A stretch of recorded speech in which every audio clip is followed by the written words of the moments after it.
Trying to look at how much Larva has been saved up, but right now Golden... Not that much, and he only has the one gas, so I don't think he's going to do any sort of all-in. He's just getting a couple, and he's going back to droning. Oh, man. That's too bad.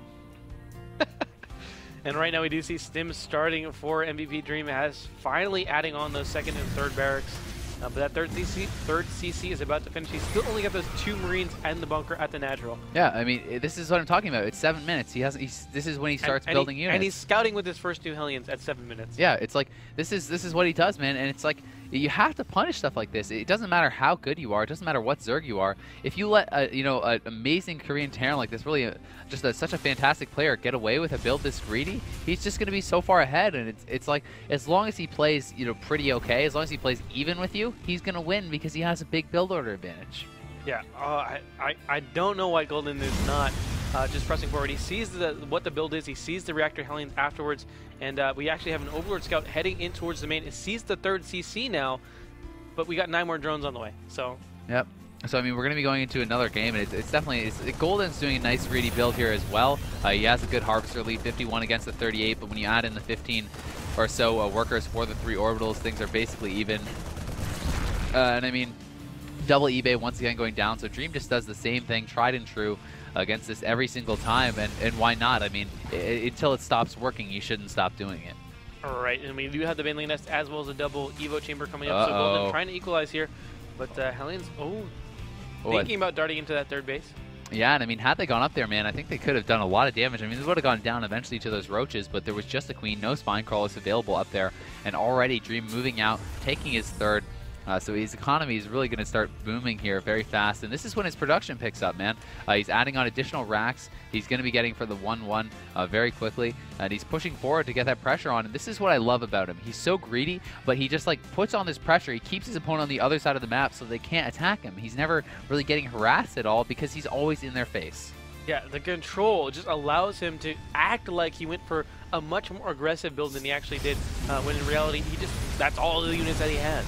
Yeah, I mean, he stims forward. He's forcing the Zerg player to retreat. He's going to pick off this 1 queen, clearing up a ton of the creep, and now he could get up in position at the 3rd. That would be brilliant because it'd be very hard for the Zerg player to attack up that ramp, and he is going to get up there, focusing down on the spine crawler, going to take that out, and with these Hellions at the top of the ramp being guarded by those Marauders, he could get into a great position. Oh my god, look at that focus down on all those Banelings. He will still have to be picking up here, but extremely cost-efficient trades, and had he not got those Banelings, he could have lost everything. Yeah, units lost tab. He's up ahead 500 resources, killing 26 units, only losing 8. And wow, like you mentioned, that was a beautiful target fire on those Banelings.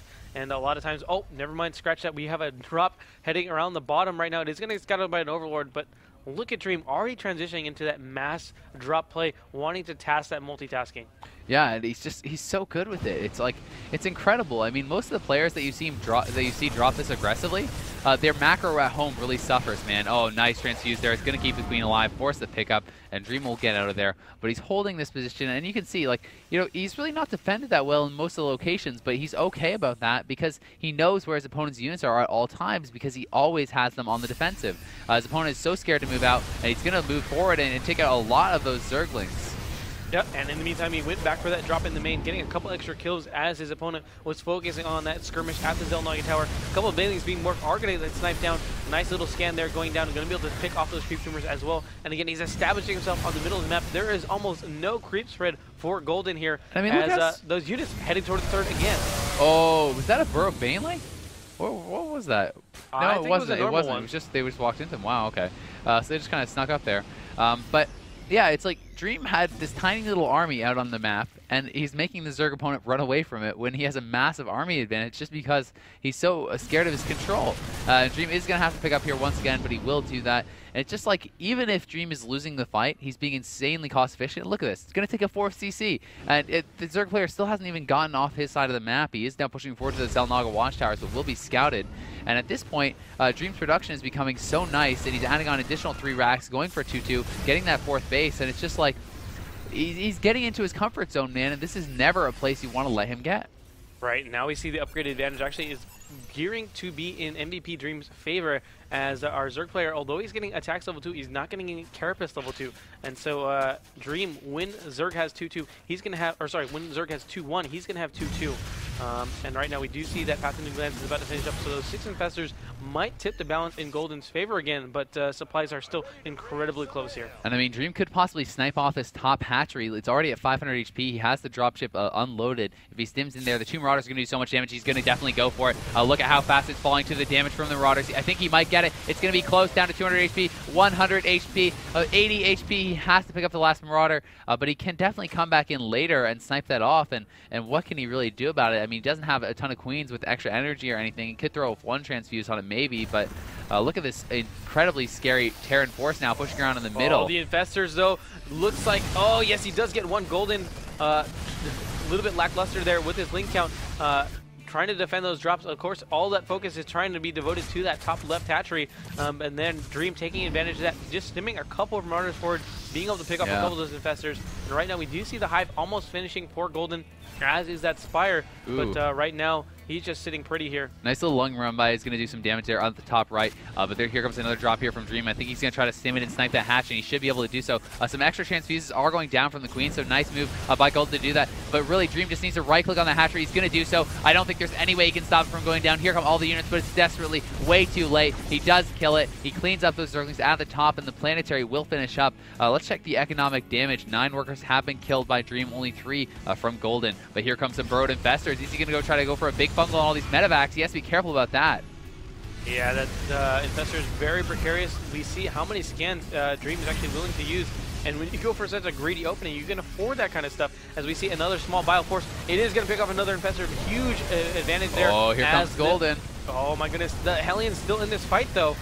And the Link's trying to get this around. Look at this splitting. What is this? This is ridiculous. He has his units so well spread. All the medevacs are in trouble, but everything just dies from the Zerg because the fungals are not effective enough. He may be able to force him back, but as long as he keeps these medevacs alive, it's fine. I mean, oh, nice fungal. Ooh, nice fungal there. And both players are essentially even there, but the only thing that actually kept Golden from entirely losing that was that he had some Burrow Infestors coming from behind, able to get the units as they were retreating away from the Infestors in the front. But in the meantime, we do have a drop at the 3rd base. Dream being so effective behind that middle line. The Marauders going to have to be picked up, but still, again, tasking Golden's APM there.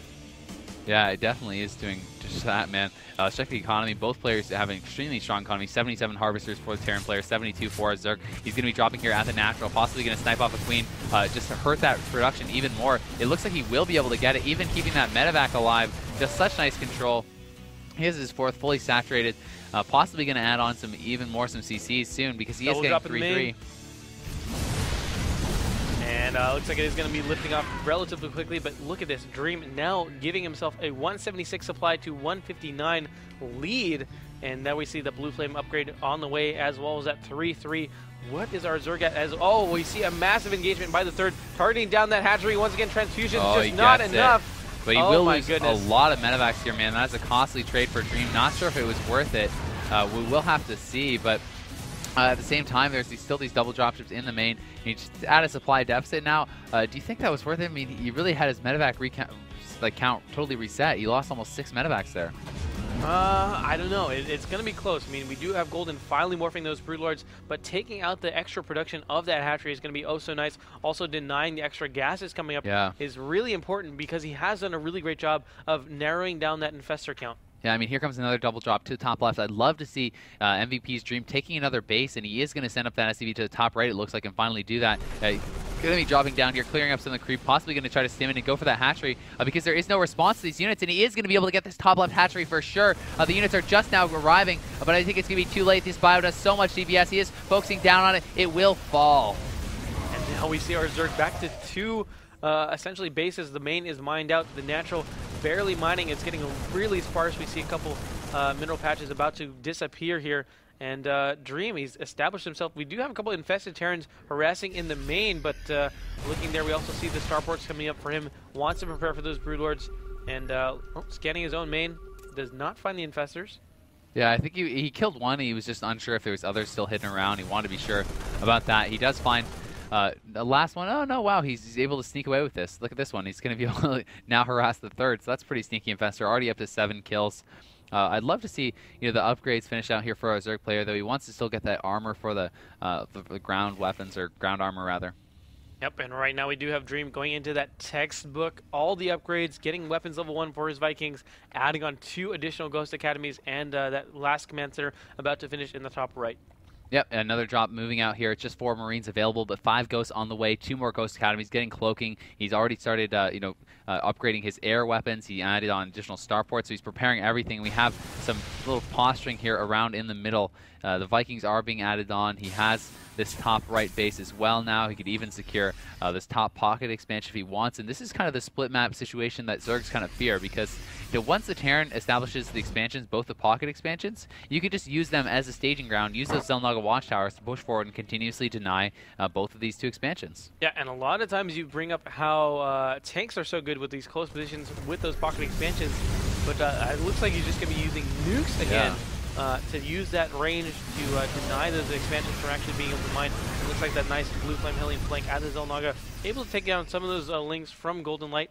And right now both players are essentially maxed here as they're going towards those Death Armies. Another huge drop loaded up for Dream. 3 medevacs headed towards that top and left. One's already here in the main. He has a couple of blue flame Hellions. Going to snipe off all those guys on the geysers with some nice micro. Oh, he's going to be forced to pick up anyway.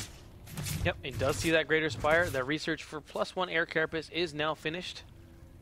Here goes that drop to the natural. Those blue flame Hellions. Oh, the drones bunching up a little bit. Ooh, and look at all these Marauders in the top left of the map. He's just going to try to focus down the hatchery once again. Will he get it? It's going to be close. They are surrounded, but there's so many Marauders doing so much DPS. Down to 300 HP, 200 HP, barely able to save that hatchery. Oh my goodness, such close calls, and Dream does take a pretty big supply lead, or sorry, big supply hit there. Be careful about these ghosts in the middle. He has all these Ghosts and Vikings undefended here in the middle. If Golden gets word of that, it could be pretty dangerous. He's actually going to nuke these morphing Banelings. Are they going to all be canceled? He's going to kill a couple Banelings. That's kind of cool. There we go. We also have a Ghost over here in the 4th base now, on that high ground. Yeah, I'm really worried about these units in the middle still. I think Dream's forgotten about them, and that's a pretty costly group of units. There he goes. He finds them. Yeah, there we go. Good. And now putting a sensor tower up, so he's going to see everything that tries to come across the middle of the map right now. Yeah, and here comes the double drop. He's trying to snipe off this hatchery in the top left, but a ton of transfuses have gone down. And he should have spotted that because he flew through like 5 overlords. There's a bunch of infestors here. All the corruptors are going to go up, and I don't think this drop's going to do anything, man. It's going to get sniped off so fast. Yeah, this one just trying to go for that hatchery once again, but the fungals too quick. The transfusions are enough to save that hatchery. And right now, Dream, just in the meantime, taking that expansion over here in the center. And he's going to be up to 6 bases, whereas Golden is still mining up for only 4. Yeah, he's throwing down the nuke in the top left, but this Ghost has no cloaking left.